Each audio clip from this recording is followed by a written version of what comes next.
See, when we started clearing the tree came to right, well, actually it was past this tree here. So, you know, we cleared the branches off, made firewood, rescued that tree there. And so now we've cleared it all the way. There's a couple of logs that will be probably firewood.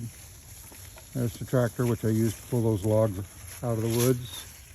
This one here is probably big enough to be lumber. Maybe that one too, I don't know.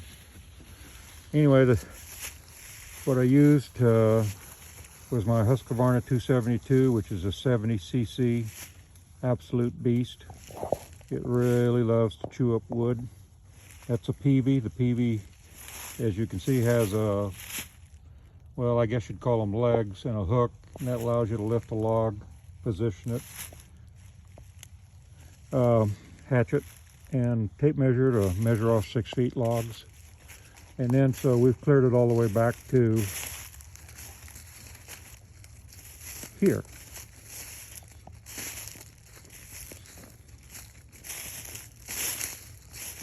And where we are now is at the butt end of the log. As you can see, there's the root. But there's another big chunk to the point where it makes me think there may have been 2 trees. One may have toppled the other, I don't know.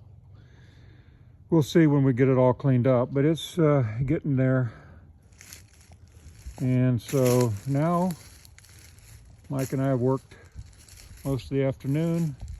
Nice day in Missouri. The woods are pretty. One of the things is, I don't know if you can see it real well, but this tree here, this one here, that is a cherry tree. And it's one that's, you know, I've found that I have a lot of cherry trees in the woods. They're not very big.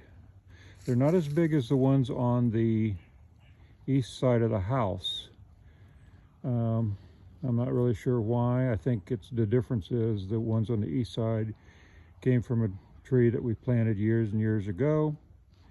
And these are all natural in the woods cherry trees. But anyway, I like to see them.